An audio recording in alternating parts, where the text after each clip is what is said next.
Three movies from Alfred Hitchcock, all of which are classics in their own right, share a surprising connection that binds them all together. During the 1950s, the critically acclaimed and celebrated filmmaker helmed a handful of now legendary films, including To Catch a Thief, Rear Window, The Man Who Knew Too Much, Vertigo, and North by Northwest. Three of these all star James Stewart, who had worked with Hitchcock in the prior decade via the 1948 thriller, Rope.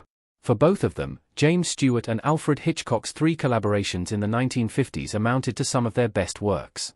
6 years after working together on Rope, the two teamed up again for Rear Window, with Grace Kelly as the female lead.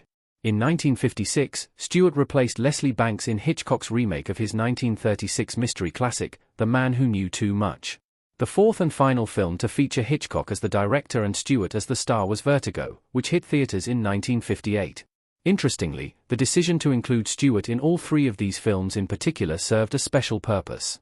Alfred Hitchcock designed Vertigo, Rear Window, and The Man Who Knew Too Much to be a trilogy. The last three of Alfred Hitchcock's four James Stewart movies form a trilogy.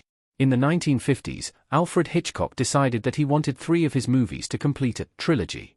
Rear Window was Part 1, The Man Who Knew Too Much was Part 2, and Vertigo was Part 3. Of course, all followed separate stories and different casts of characters, but Hitchcock's idea wasn't for them to share a single narrative.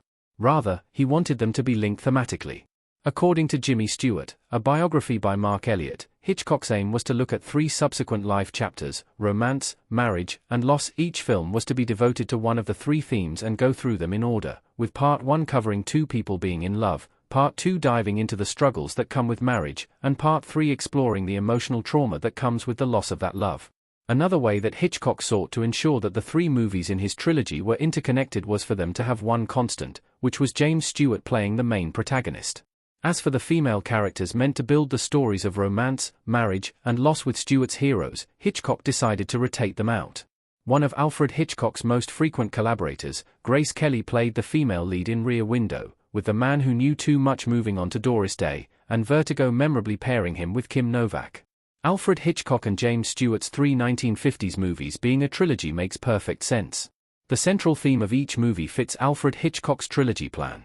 Jeff, James Stewart, holding a camera while peeping at the neighbors in Rear Window. Knowing the backstory behind the joint plans for Rear Window, The Man Who Knew Too Much, and Vertigo, it's not difficult to see how they fit together as a trilogy, even if they don't share much in common narratively speaking.